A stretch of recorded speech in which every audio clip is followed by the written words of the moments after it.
Drop a beat. This is how it starts. Y'all didn't know I have a DJ name on the weekends? We drop a different beat. All right, it is time for the Funkast Blast. Ooh, Funkast Blast. Funkast Blast. Pew. Pew, pew, pew. Funkast Blast. Funkast Blast. Pew, pew, pew. Today we won't chew into the mics this time. Is that a better one? That was awesome. What's up, fanatics? Welcome to another episode of the Funko Funkast, the only real, original Funko Funkast, the only official Funko podcast. We got another Getting to Know episode for you this week. I'm your host, Sully. Roaring from the abyss of nothingness, Dima. And you got Ben Butcher. Ben Butcher joining us for a Getting to Know segment. We've wanted to have you on for a long time. You're probably mad at me that I've never asked. Still raging. But we No, it's okay. It's all good. Wanted to make sure we were at that point where Right. we'd gotten to where we needed to be to have the right people on. You're somebody we've always wanted to have on the podcast, and people have been asking for you, so it's time. We're here. Great. No, let's do this. This is going to be the most comfortable podcast we ever recorded. Yeah. I have a hot beverage in my hand. I'm in a cushy chair. Yeah. We're in Ben's office, which has the best acoustics in the whole building. You've got so many things in here. Yeah, I know. It's amazing. A lot of yarn. A lot of things made of yarn that A lot of comfort, a lot of create light. really nice, quiet room. Yes. Crocheted goodness. I might Yeah. slip into a nap while we're in here. Yeah, it's happened before. Just a lot of dead air on the podcast. Yeah, exactly. We haven't done any filming inside the office, right? Like proper tour or whatever. We have not. We need to at some point just to Yeah. kind of record all this, especially if it changes or, you know. How often do you upgrade the decor of your office? You know, I think I'm probably adding stuff, I don't know, every day. Just whatever I find interesting things that looks like it will add some more color and character, I grab it. There's no rhyme or reason. It's just certain things that appeal to me. But it definitely has like a 70s vibe to For me. sure. Yeah, people refer to like grandma's kind of, basement kind of thing. This is intense grandma. Yeah. Yes, man. It's like a grandma on steroids, maybe. A grandma with unlimited yarn. Yeah, exactly. She's like alchemist. Yeah. For fans who may not know, there might be one or two of them out there. Yeah, there's probably a few. Tell us, Ben, who are you? What do you do at Funko? How long you been here? Okay. Yeah. So I'm the vice president of creative here at Funko. I've been here VP. just shy of like 7 years. Like basically I oversee, we have a team of, it's like 85 for the art team. And so I kind of oversee all of that, and, the directors, everything, and just kind of make sure everything we're doing is exciting and we're just constantly elevating what we do. 7 years. So when you started, 7 years. how many people were on board? Like 10? The art team, I think I was number 9 or 10. Nice. So the art team was super small. And then I think the whole company was 45, 46, something like that. Like we were in a real small building. I mean, the warehouse was, 10, 15 people. I mean, you kind of knew everyone. It was really, really small. But And everybody did a little everything, didn't they? yeah, it was crazy. Everyone just dive in, get things going. So Yeah, I hear the stories of how everyone in the company would come down on big shipping days to help get the trucks loaded, everything out of the warehouse. yeah, and we'd have creative meetings where all of sales, I think it was 3 people, and everyone, we'd all be around a table. We could all fit around a table. It'd be the 6 creative. We'd have some sales. We'd have Brian, and we'd all just be sitting there going around and around. It was insane. I wish there was footage of that. Wouldn't that be cool? So I imagine like you guys had to do some jobs that you guys did not want to do when you were that small of a group. What are some jobs from the past that you're like, oh, thank God I don't have to deal with that anymore?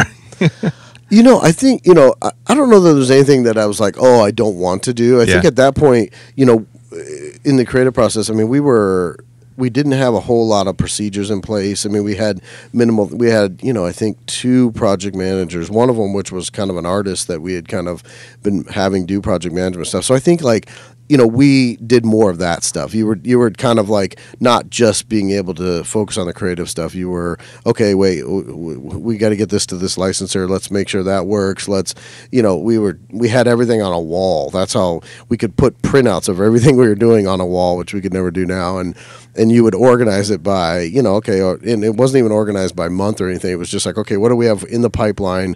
What do we need to work on? And so it was more organizational stuff, and it was more just getting everything making sure everything was moving. Nowadays, there's much smarter people who do all that, and we can just kind of focus on the creative. So I think, but it wasn't anything we didn't want to do because it was pretty exciting, because you didn't know. Like, you kind of came in and we all believed in something, but you didn't know it was going to be what it is now. So you were just like, let's make really cool stuff.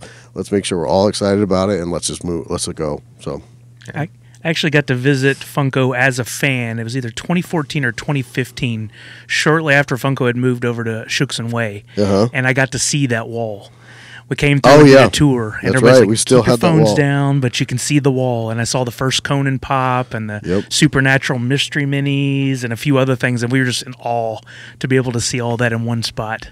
Yeah, it was great. We kept that wall as long as we could, and when we got to the wall, when I started, it was just 2 whiteboards, and then when we got to Shooks and Way, like there was like the whole massive wall must have been 6 whiteboards, just giant, and we were still keeping it going, and we were still at the size where we could have the whole creative team once a week get in front of that, and everyone could talk about where we're at in the project. Okay, we had some, at that point we had 5 sculptors, and we could all get in there and go, okay, where are we at on that, and we'd still all chime in, and hey, if you have a thought, like chime in. That was the thing from the beginning is. Yeah. If you see something, say something, right? If you see something that you think could be better, it doesn't matter where you're at or what you're doing. If you walk by, and I think that was the benefit of the wall because you had these visuals. So, Brian could walk by or Johanna or anyone could walk by and they would, if something caught their eye, they could come find someone and go, hey, what about this? What if we did this? And we're like, oh, okay, cool. And, we still had that. So it's harder now because everything is, in the computer. But, we still try to find ways of, getting everyone involved because it's important. That's how Funko was built. And with as many artists as we have now, you've got subject matter experts for pretty much any license they're going to work on that you can lean on for their expertise, I imagine, right? Yeah, that's a huge benefit. Is having a bigger team is there is someone who loves and is passionate about almost everything. I mean, we have so many licenses. There's still some where we're like, no one knows. Okay, and then you do your homework, and that's what we used to have to do more of. Is we'd get a license, and if we didn't know anything, all right, let's watch some of these episodes. All right, so and so go home tonight, watch this, and then come back and let's talk about it. Or if it's a comic or something, hey, can someone go read this? And and we were all pretty passionate about stuff, so that's really it's not pulling teeth to get us to go look at something cool or read something cool. But nowadays with the amount of people in the range of who we have on our team, and even in the company, like even if it's not even on the creative floor, we can come down to you guys, down to marketing, we can go to sales. There's just so many passionate people at Funko, and so you're bound to find someone who can give you some insight into because if you're a real fan of something, that's always better than all the research in the world. Oh, yeah. Right? Because you're going to sense something or you're going to know something about that property that's going to make that product that much better. So because you have an emotional attachment to that character, exactly. that story where you're like, oh, I know exactly how this person or this character feels. Yep. So we can evoke that somehow versus a person who just gets some shallow depth like, oh, they fight. So, okay, they got to be strong. All right, so here's a strong figure. No, totally. Yeah, like details only work if you understand why they're there. If you understand that emotional connection, and if we can, build that into the figure, then the fan is going to see that emotional connection, and it'll continue from why they love it through our product, and that's where we're most successful, I think. Did you discover some fandoms by researching them, where you're like, oh, I didn't realize I'm a fan of this. This is awesome. Yeah, I think, in the video game world, I think, there's just so many video games. And for some of us older guys who really grew up on Miss Pac-Man and Dig Dug and stuff, I think getting into these immersive worlds and stuff, I think that's the place where some of us have kind of gone, wow, okay. And like you may end up, sitting in front of a screen longer than you thought, or, and then comics. It's always interesting when you kind of get outside the core, like Marvel, DC, when you start getting into the sagas and some of these other comics that, someone will bring in. And sometimes we get turned on before we even get the license. Like, someone will be reading something and they'll just bring it in and go, hey, have you guys read this? No, okay, let's take a look. And so we get interested in new stuff all the time. You can't. How can you? You can't help it. It's exactly. There's so much cool stuff out there that it's endless amount of cool stuff. I know people ask occasionally online or when we're at shows, they'll be like, "You think you guys are ever going to run out of stuff to do?" I'm like, "No, because every day we announce something, there's been 10 new things introduced into the world, or 100 or 1,000,000 at this point." Yeah, I cannot see us running out of cool things to make. And that's a lot of people who work in the company. They have like I won't say like addictive personalities, but like very curious about like the stories and characters. They're like, oh, what is that thing? So you immediately get hooked to that. So, Yeah. No, we're all like enablers. We're pop culture enablers. Like we just, like if you need something new, or someone's going to show you or show their collection or talk about something they're passionate about, and it's going to trigger something, whether it's triggers like you to continue going deeper in your passion, or maybe I need a new collection, or maybe I need to start something new. It's fun to be around that, right? Because everyone has that gene of getting hooked on something, getting passionate and emotionally connected, and that gene doesn't just stay with what you like. Like you can attach to anything. It's great. It spreads. It's a good thing to spread. It's in this entire building, 100%. That describes every conversation I've ever had with a fan at a con. Yeah. They walk up and we either already share a passion for something and we talk about it in more detail, or they come and tell me about how this new thing they've been watching or reading is the best thing on the planet, and then I get hooked. Yeah. We're professional nerds. Yeah. It's awesome. Yeah. We know what triggers us. We're like, We have to be. Like if we're not, then there's something wrong. yeah. Well, tell us a little bit about your origin story. What led Ben, the artist, to Funko and got you here? How far back you want me to go? From birth. Well, First 2 seconds. We've only got 4 hours. Oh, for 4 this hours. thing, All so- right, perfect. How did I get to Funko? So, I'll kind of just start. So I obviously like to draw and was really excited about, art and everything in high school. And I wasn't excited about most of the other subjects I was doing. So I wanted to figure out a way to go to art. So I was really interested in animation. Obviously grew up with cartoons, grew up with Hanna-Barbera, grew up with, Warner Brothers, all that stuff. And so that was really my passion. So I wanted to get into animation. So I went to art school for a couple of years in Seattle at a school called Cornish College of the Arts, and just studied fine art, just studied drawing and painting, and really just kind of got my foundation, really just figured out, okay, I need to learn how to draw. I need to learn how to use all these tools and just do all that. And so then from there, I transferred to Cal Arts down in California. They have a character animation program that's really good and it's connected to the industry and stuff. And so I got to do 2 years of just character animation, like animation, storyboards, all that stuff. And you meet a lot of good people. It's amazing what a small world that is. And during that time there, Disney Consumer Products came and did a presentation one night, and I was like, oh, this sounds interesting. I'm going to go see, because in terms of like toy design, I just thought of the movie Big. That was really my only context, was like, yeah, that would be fun. That drove you. Yeah. I was just like, maybe I can have, like some bunk beds in a big, huge, apartment in downtown, but Did you make a deal with the fortune teller? yeah, exactly. Yeah, Zoltar? Zoltar. Yeah, I want to be big. No, so I didn't know a whole lot about how that really worked, and so they came and did a presentation that just blew me away, because what they were able to do is all the fun stuff that's generated in Disney, like all the animation and stuff, they get to take those characters and everything and continue them. Like, and I never understood, I never really appreciated or really got the power of that, right? Like, I always loved products, but I didn't understand how much went into that to make me connected to that. Like I collected my He-Man figures and G.I. Joe and all these things when I was a kid, and it just never even put two and two together that the same type of thinking and development that goes into the cartoons I loved goes into product, right? And so it was kind of just blew me away, and I just remember thinking like, wow, I never would have thought of that. So I submitted my portfolio at the end of my time at Cal Arts to them, just like everywhere else, and they came back, and there was like an intern kind of program, and I was like, yeah, like, let me try this. Like this, I didn't think this is where I was going to go, but you never know. As a creative person, you just want to kind of just see where this path takes you and just don't fight things. And so I went there and fell in love with it. So did that, moved over to the Disney stores for about 5 years, and that was fun, because that was at a time, that was in the, I'm dating myself, but I was like the mid-90s, and the Disney store was just growing like crazy. There were Disney stores popping up everywhere, and it was, when I got there was 4 of us in design, and so we were designing everything from, the embroidery on women's apparel down to like snow globes and down, so you got to learn everything from beginning to end. So it was almost like school part 2, because it was like, all right, I'm going to learn everything about vinyl. I'm going to learn everything about resin. I'm going to learn everything about plush. And so you're doing everything you can think of. And so it was really fun. So during that time, I started working with Pixar, because we were doing some stuff for some Pixar movies, and I saw that, we were always working with their filmmakers, and they didn't really have anyone up there that was, a product person. And at some point, one of the conversations, they were like, yeah, we're looking to, bring someone in because our filmmakers are getting too taxed because the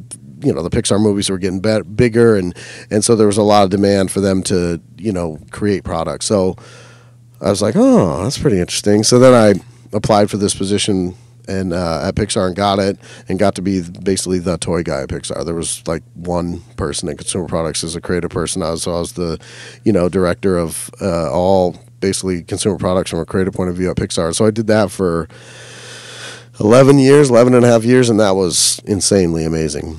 So again, it was like school part 3 now, because now I'm working hand in hand with these filmmakers so that they have someone they can trust who can then take what they're designing and carry it through it in products. And so learning from the absolute best in the world of like what it means to bring character to life and the power of those characters. And so I did that for 11 years. And during that process, I worked with every toy company because we were partnering with Disney. You'd work with Mattel, you work with Hasbro, and you're basically in charge of protecting these wonderful stories and characters. So it was like this great responsibility. So part of that was, hey, let's look for companies that are doing fun stuff that would carry on kind of the feeling that we had at Pixar, and like why everything was so important. And so I came across Funko at a New York Toy Fair. Brian wasn't at the booth. It was just bobbleheads at that point. There was some plush. Which was basically the origins of what Pop is. So there was some plush with these black eyes. And so I just dropped my card off, and I was like, God, there's something to this. There's just it felt so different than any of the other products that I saw out there. And then there were companies that were doing bobbleheads and stuff, but it just wasn't the same. There was something different. Dropped off a card. Brian reached out to me. He and I started talking. Hanna-Barbera came up right away, and we're like, oof, boy, we really like Hanna-Barbera. And so then all of a sudden we're like, wow, okay. So then he and I started talking. I was like, hey, man, like, I want you to make some Pixar stuff. And he's like, well, I don't have the license. And I was like, well, let's get it. And so I go to Disney. I'm like, hey, we need this license. And at that point, this is a long time ago. So collectibles was a very small category. And they were like, yeah, we have a collectibles company. And I was like, yeah, but I don't know. I'm not going to mention them. But I was like, I think we can do better stuff. I think Funko's doing really cool stuff. Couldn't get any headway there. So then Brian and I would continue to talk. And I said, hey, why don't we look at the Disney stores? I came from the Disney stores. They're kind of their own entity.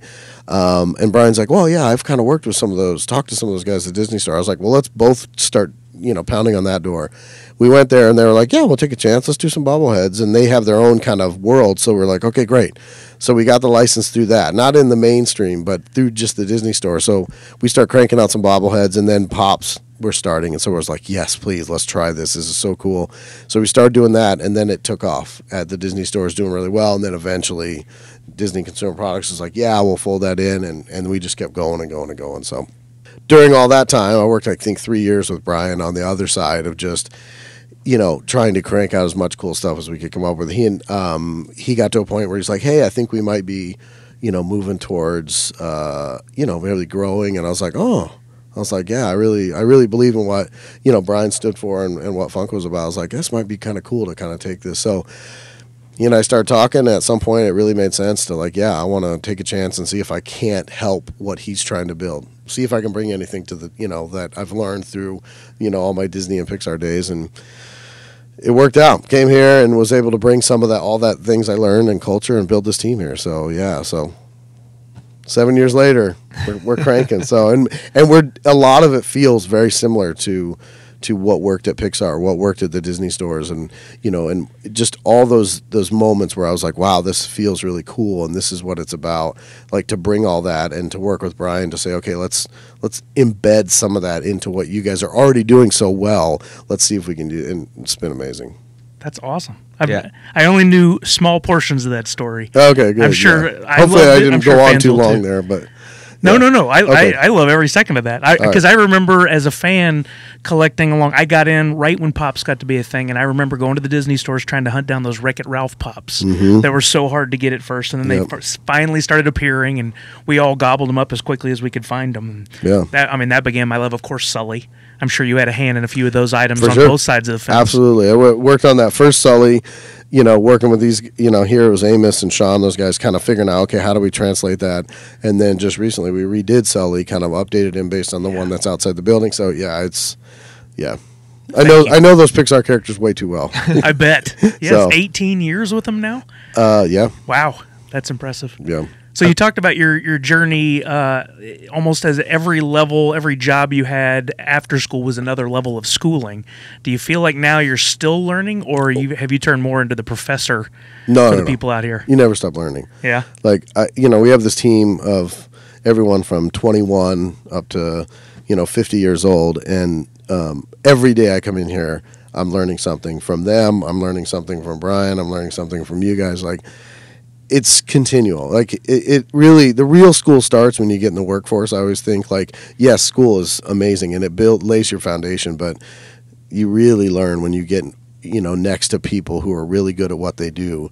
And yeah, so I'm still learning. I mean, I still try to pass on stuff, but even the idea of like passing on knowledge actually makes you understand it better than when you learned it in a weird way, So even when I'm, helping and seeing opportunities where I can pass on the excitement of things I learned from other great artists, it's almost like I relearn it again, and I'm like, oh, yeah, I should think about that again because it's great and it helps everything. So, yeah, constantly learning. This is just, I don't know, another level of school. Yeah, just to have to verbalize something, you have to have Yes. processed it in a certain way to be able to Absolutely. then share it. Yeah.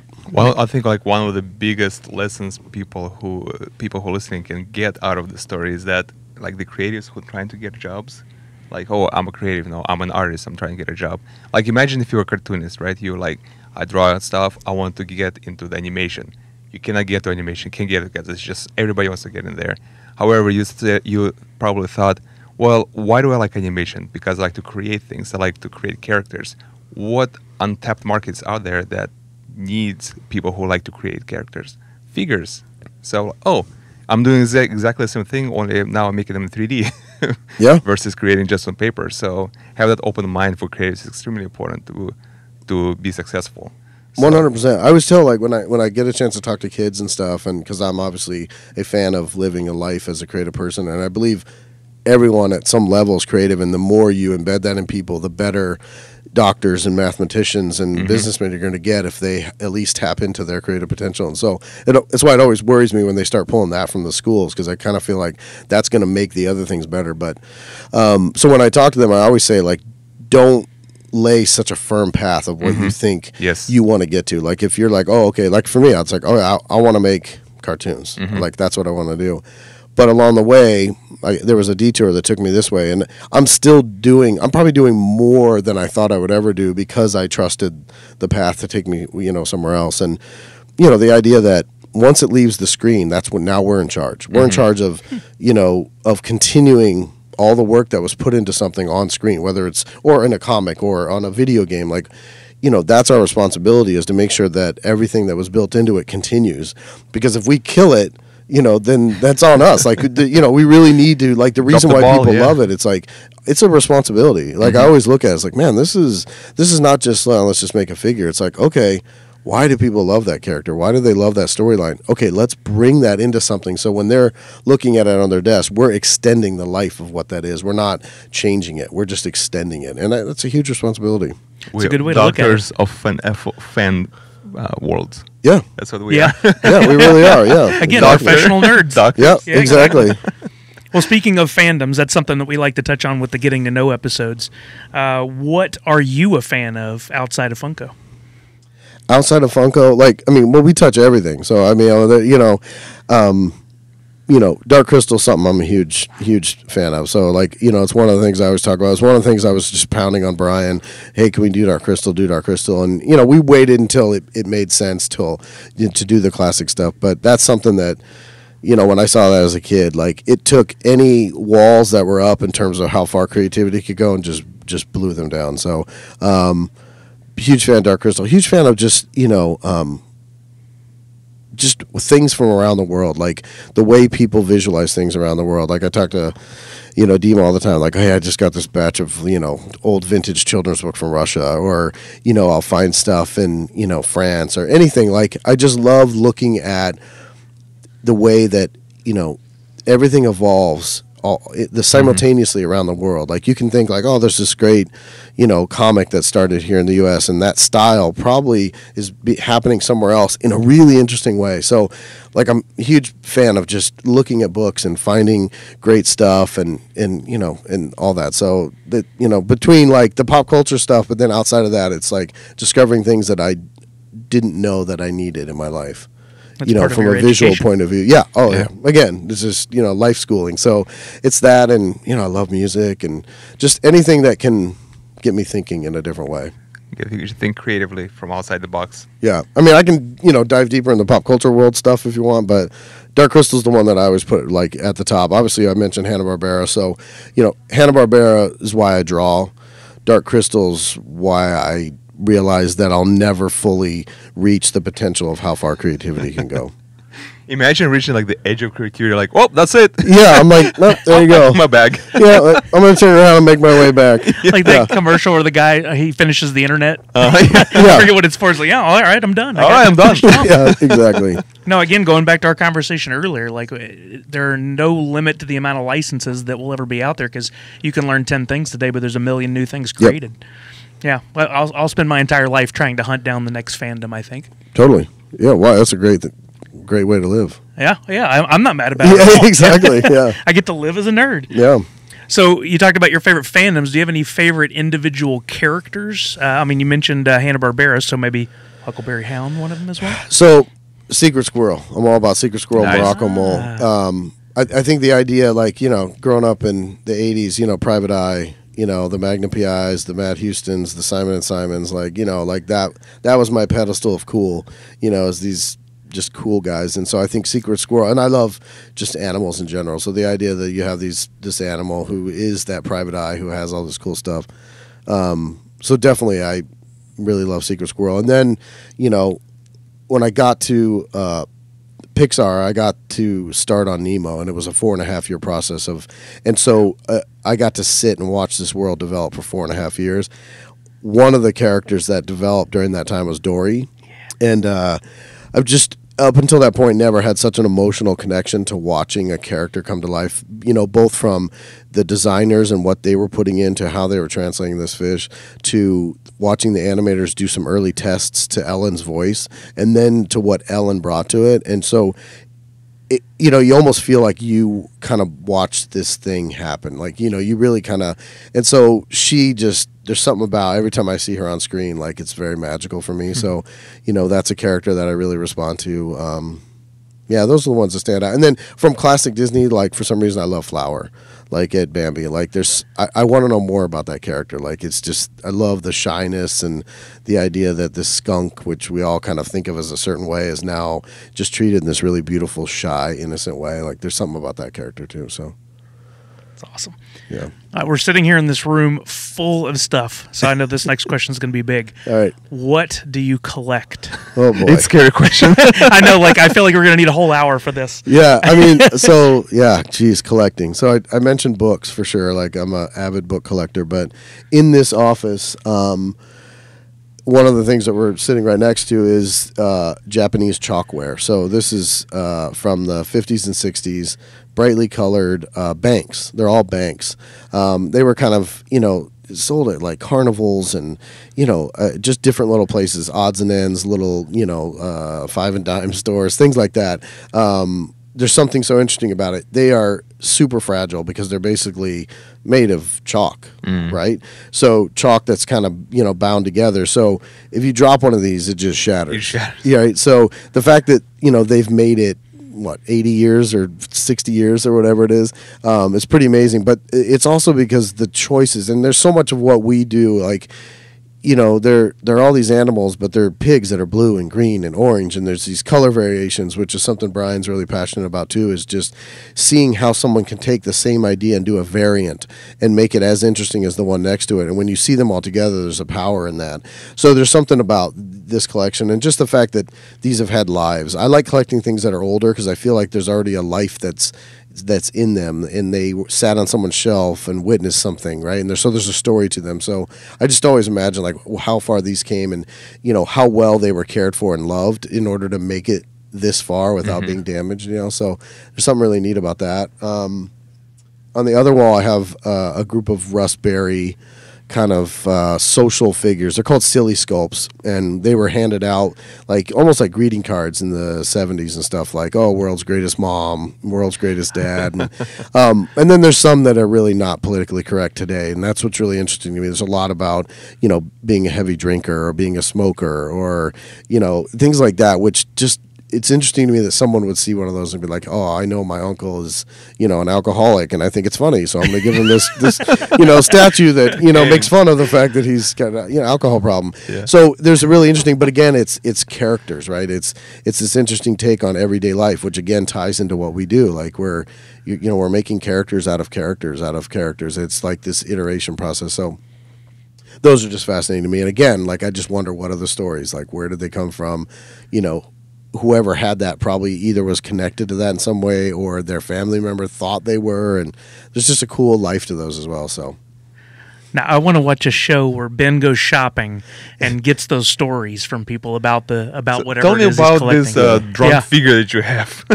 I think it would be amazing. Like, 'cause you're right, every single one of these, and there's hundreds in this room. Yeah. Every single one of these has an entire life to it that you may never know anything about. Right. Like if you imagine if like they could talk or they could tell you stories, like what, it'd be amazing. I mean, there'd probably be some tragic stories too, probably, but you know, the other thing that's on my walls here is these cruel kits. It's like these embroidery kits that and it's a technique of embroidery that goes back to the 1800s, but in like the 60s, they kind of brought it into mainstream, like, you know, households, and like made it for housewives and stuff and people to do. And so it was these kits, and so you got it with the line on the canvas, you were given the yarn, and then, you know, you kind of just followed along. Mm-hmm. What's interesting is like you'll find these things, occasionally people will change things, occasionally they'll put their signature in it, and occasionally there'll be information on the back, you know, like, and so you, again, like these hung in people's living rooms or whatever, and like they spend all this time on it, and then I find it for $5 at a thrift store, and you just imagine the amount of work and all that stuff. So again, I love the stories for these, and occasionally I'll go to a estate sale or something, and it will be like the person selling it to me, like their mother made it, and so I can get some information, like, oh, you know, how long have you had it, and it's amazing. So those are the rare moments when you can get some kind of, you know, history to these items. But yeah.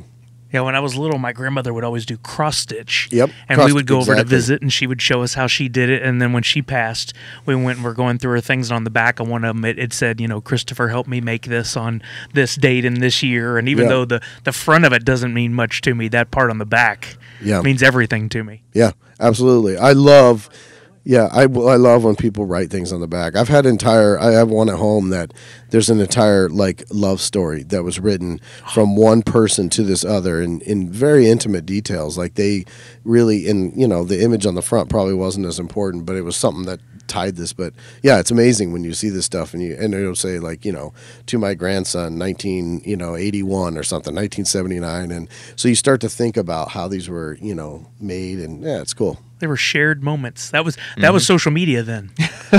Now we have all these images and stuff shared on Facebook and Twitter, but that was it then. Yeah. You know, I mean, maybe a photograph, and even then, you didn't take that many photographs. No, that was pretty rare too. Yeah. Now we have our photograph taken 100 times a day. Yeah. Do you print your photos out? Huh? Do you print your photos out, like the memories and stuff, or you just have them on your phone on the cloud somewhere? I just have my phone. I'm not a huge photo guy. Like, definitely not photos of like me or people. Like, I'll take photos of clouds or weird signs or, you know, textures or weird things like that, like where it's just something for me to kind of, you know, apply to what I'm doing. But I don't really print them out or anything. I keep saying like, oh, I'll make a little book, but I don't know. I don't even delete them off my phone, so I've got like, they just kind of stack them ridiculous. there. I need to figure out how. I should get those off there. That's the majority of my phone storage. It just moves from phone to phone as I progress, and I'm always like, oh God, nothing can happen. Thank God for the cloud now. Exactly. What got you into collecting? Like as a kid, was there somebody in your life that led you to collecting, or was it just something that you were born with?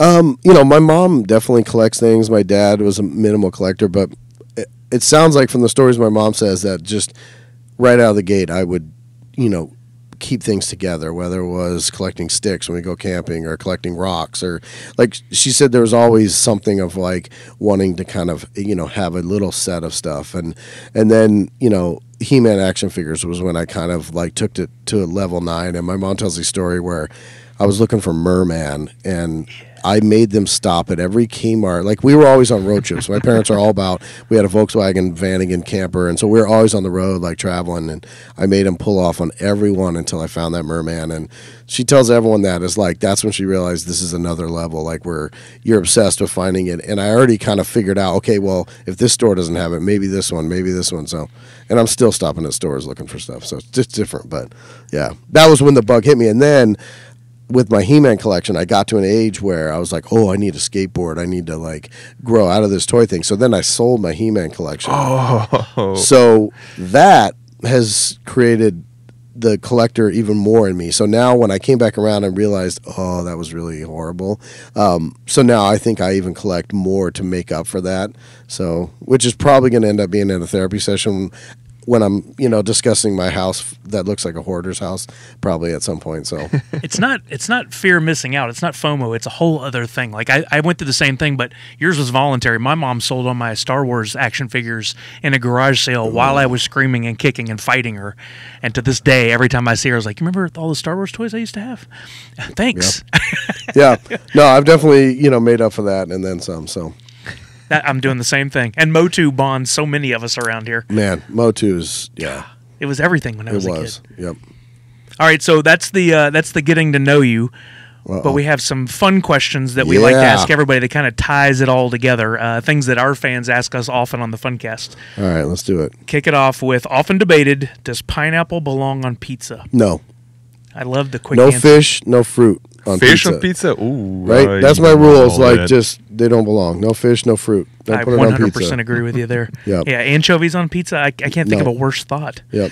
Somebody out there digs it, but not Yep. me. Not me, dude. Where's the best burger you've ever had? The best burger I've ever had. I'm a huge fan of In-N-Out Burger. I don't know if it's like the best burger. Growing up with the Puyallup Fair, so I grew up in Washington when I was younger as well. So Puyallup Fair has like an earthquake burger. It's just this massive burger, and it's really simple. It's just kind of the burger, the cheese, and these onions and stuff, and it's just big. That's why they call it earthquake burger. That one's pretty good because I don't like the fancy burger. I don't like the brioche bun or the thick patty and all the fancy. It's like, just give me the American cheese melted just right with just an old school bun. Like and so that's why like In-N-Out works for me or something like that. Five Guys is a good burger. Like I just like a good classic, just good traditional burger. That's kind of the one I like. Have you tried Five Napkin in New York? No, I have not. Really? I'm looking forward to going back for New York Comic Con mostly for that burger. Wow. Highly recommended. All right. Yeah. And then I went to Minnesota, and I think it's called a Juicy Lucy or something. I think I may have it wrong, but they took me to this place where they inject this cheese into the burger, and it is like molten hot. Like I literally burnt, even though they warned me and told me, and of course, it's like, hey, this is hot, and so I touch it. But I was like, oh, I just got to take this bite. Like I can't wait. That was one, and it was in like a little bar. That was one of the best burgers as well. Like I just insane. So It's the Hot Pocket scenario. yeah, it was like unreal. What do you think about like Impossible Burger wrapped in lettuce, which I like? I don't even know where to go with that. I say, if only we could capture your face right Yeah, now I know, I'm like- on audio. What? It's like if I'm going for a burger, I want a burger. I want the meat, I want the bun, I want the cheese. Like if it's wrapped in lettuce, it's essentially a salad. If it's not meat, I mean, you're talking about a salad, but you're trying to make It's a hot yourself feel salad. like it's a burger. It's not. They talked me into trying the Impossible Burger. It was delicious. It's decent for a non-real meat burger. Yeah, I'm But- sure it tastes good, but I'm just like I just. If I don't want It's meat, not your I'm not thing, going to I'm not going to try it. It's like I don't need a tofu hot dog. Like if I want a hot dog, I want a hot dog. If I want tofu, I want tofu. Don't try to fake it and make some weird thing for me. I got to write down tofu hot dog. That'll get some people riled up. They're ready. Like tofu bacon. Like no, give me bacon or give me tofu. Imagine like a hot dog, but only instead of like a sausage meat, it's like cubes of tofu in it. Yeah, you visualize that. That sounds is like so one of those weird. toys you would get out of a Gashapon machine, honestly. Oh, yeah, a little absolutely, fake, squishy version of that hot tofu hot dog. Yeah, for sure. And it's cold. Yep. Well, this one's an interesting one for Ben because he has control over this one, whereas most people Here we we ask go. this question don't. If Funko could make one pop of your choice, any license, any character, what would it be and why? Hudson Hawk. Oh. So I've said this a bunch of times. So I I acknowledge that it's probably not the greatest movie, but there's something really weird and that I liked about that movie. I like Bruce Willis. I like Danny Aiello. I like the singing and just the ridiculousness of it. And so I've bugged Brian relentlessly about making a Hudson Hawk pop. We actually figured out where the license was nothing. Like, I think it was like, I don't know, it was like $5,000 or something really simple. And Brian said that it was like $4,999 too much for that license.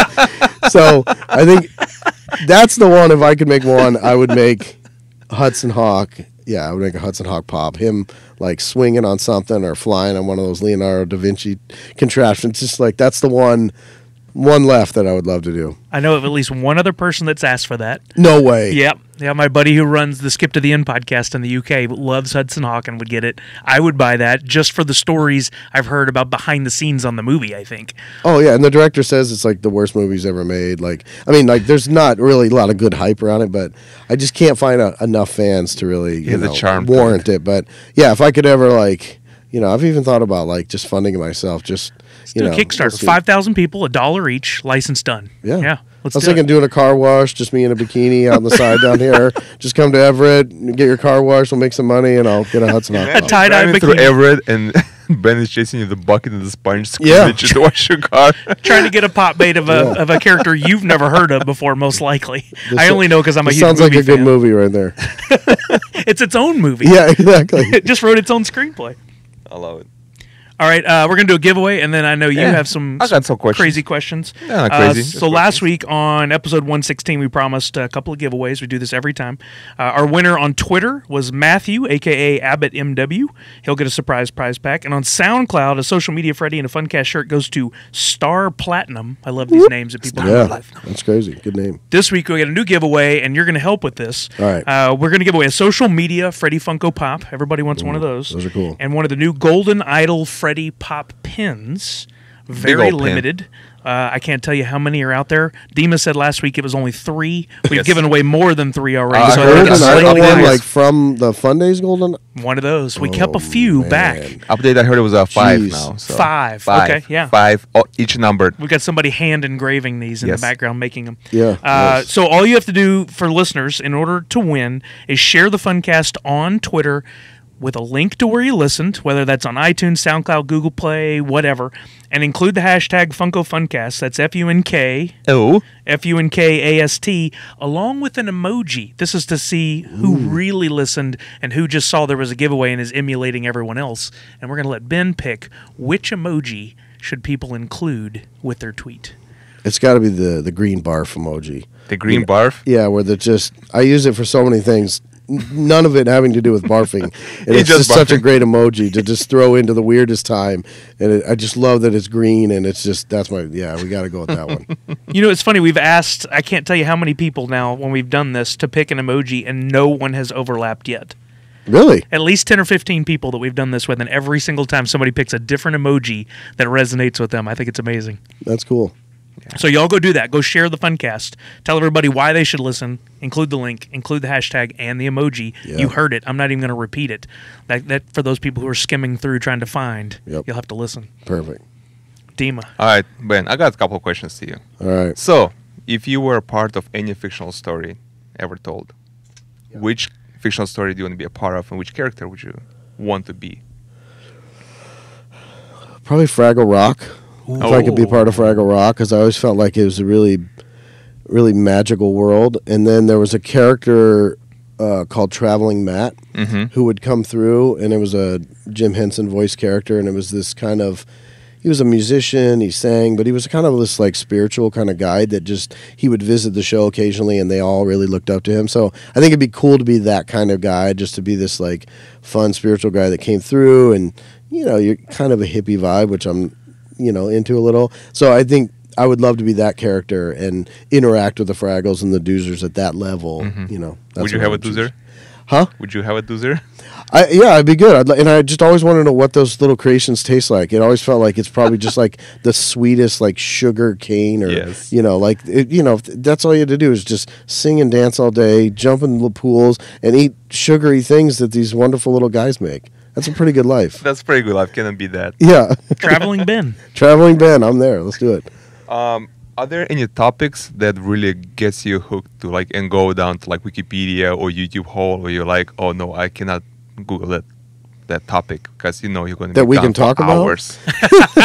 Yes, Yeah, we can family actually friendly. talk family friendly. Gosh, that is a good question. Like, I do get, you know what? Like, just almost just like ridiculous things people will do. Not like I'm trying to think of appropriate things, but like I'll watch a video of, someone lighting a bottle rocket or something and putting it in weird places to light it and things like that, or something like I'm trying to keep this clean, and then someone will like, oh, if you like this, and then it'll go, and then I'll just start watching, like it'll end up like guys falling off bikes or skateboard, like it's just this whole like I'll end up doing that sometimes. This series of unfortunate events. Yeah, and and a lot of times, I mean, we're always Googling reference or something, and you'd be surprised, like you could Google the most innocent thing, like, hey, I'm looking for secret squirrel background references, and there'll be some image that doesn't have any reason to be there. And for some reason, like, I need to know why that is there. So then I click on that link of something that I would never even look at. And then I end up going down this hole of like, well, why does that have anything to do with secret squirrel? Like, and I end up nowhere, and it never connects back, and I just don't know why it's on that page. So I'll do that sometimes, just purely out of curiosity. I Next see thing that you all know, the it's time. like- it's Google like image 3 a.m. searches. Yeah. I look up Stranger Things, and all of a sudden there's a picture of a bicycle, Yeah. from the 1950s. Like, what does that have to do with Yeah. it? Anything? Yeah. Oh, it's bizarre. It's bizarre, the thing. Yeah. So I'll end up going down those kind of weird. You go to like Alta Vista, you put in whatever search term you're looking for, go on like 10th page and see what's out there. Alta Vista? What is this, Yeah. 1996? Well, you know, like Alta Vista. What do you, I don't even know what that is. I'm sorry. I'm thinking about Google, right? That's the only Was GeoCities busy at the time? Yeah, I was like, wow. Were you waiting on AOL to connect on the phone line? Absolutely. Yeah. I had next web. question. My original was Web TV. I don't know if you remember Web Yes. TV. Like that was like my first like, oh, I have internet because I have Web TV, and I used to go to the Star Wars fan site to order the figures and stuff that you could only get through them. And like it was so slow on Web TV, and I just remember like, but I gotta get it. And my first eBay, buying little golden books on Web TV on my TV at home. Yeah, it was crazy. Oh, we got my grandparents that. I remember trying to teach them how to use it. Totally, it was cool. So. All right. Another question I have for you: if you could replace, as you have some tattoos, if you get to replace the ink in your tattoos to some sauce, food sauce, which food sauce would that be? Which food sauce would that be? I immediately think ranch, because I would just like, why wouldn't you want ranch in as many places in your body as you could Just like have? oozing with rain. Yeah, like if I could just have just ranch, my tears could be ranch. Like, ranch you just can't beat. Like just a good classic ranch. Yeah, I'd have to Ranch go is good. Ranch or Are there any foods that you put in a ranch on that you shouldn't put on, but you're like, this is good? There's no right answer to that. Ranch belongs on anything. It does. Well, I mean, like we'll cake. You're not going to put frosting out of range cake. Now I want to try it. Yeah, I mean, I put ranch on my steak. Like if I get steak, I okay, dip it in there you ranch. go. I put on pizza, I mashed potatoes. Ranch. No matter Thanksgiving dinner, I have ranch and I put it on my plate, and I'll put basically on everything. Where it really can't go wrong with ranch. Which food is sacred to you that you would never put a ranch on? Oh, that's a good question. I don't know that I'd bring it into like Indian food or some of these foods where the flavor is so unique and so good, or like Thai food or something like that. Like I feel like I would be doing it a disservice. Right. Like it just almost doesn't belong. Like it fits with just like good wholesome American food. I kind of feel like that's or pizza. I guess American. No, that definitely works. Yeah, like I'd keep it in that world. I wouldn't bring it into these other types of food that I love so much. No tandoori chicken and ranch. Oh no. I agree. Yeah. Yeah. Yeah, that's it for me. I mean, That's it? questions. I was expecting a lot worse or more No. interesting. And I want to feel your personality for a podcast. The tattoo ink one is that's one of the most interesting ones you've ever come up with. that's a good one. Yeah. All right, we're reaching the end of our time. It's been awesome. Thank you. I know the Cool. fans are really going to appreciate Yeah, I it. hope this is interesting on some level. Oh no, they're gonna love it. Absolutely. I know I enjoyed it a Yeah. lot. So we sign off every week, and we each have our own saying. I say "Nerds Unite" because for me, it's all about all of us coming together, and I use that everywhere I go. Your Live saying deliciously. is "Live deliciously." Live deliciously. So it's just something that Live is kind of our deliciously. motto, Okay. our mantra, and we want to sign off. But we'd like to hear what yours would be. What would my sign off be? Live deliciously and what nerds unite? Mhm. God, Gosh, that is a good one. It's the trickiest question we ask every week. You know, for whatever I think I'm going to sign off with Hoochie Mama. So, it's kind of a Seinfeld. It came from a Seinfeld thing, but then just recently I was with my niece and nephew, and it was in my head, and so we just started saying Hoochie Mama for everything, and it was just really funny. So I'm going to just go with Hoochie Mama. I love it. So for tradition, I'll count down 3, 2, 1, and then we'll all say ours at the exact same time. Okay. It's super confusing to everyone, but we do it. I don't know why. We have to do it. So we're out of here in 3, 2, 1. Hoochie Mama.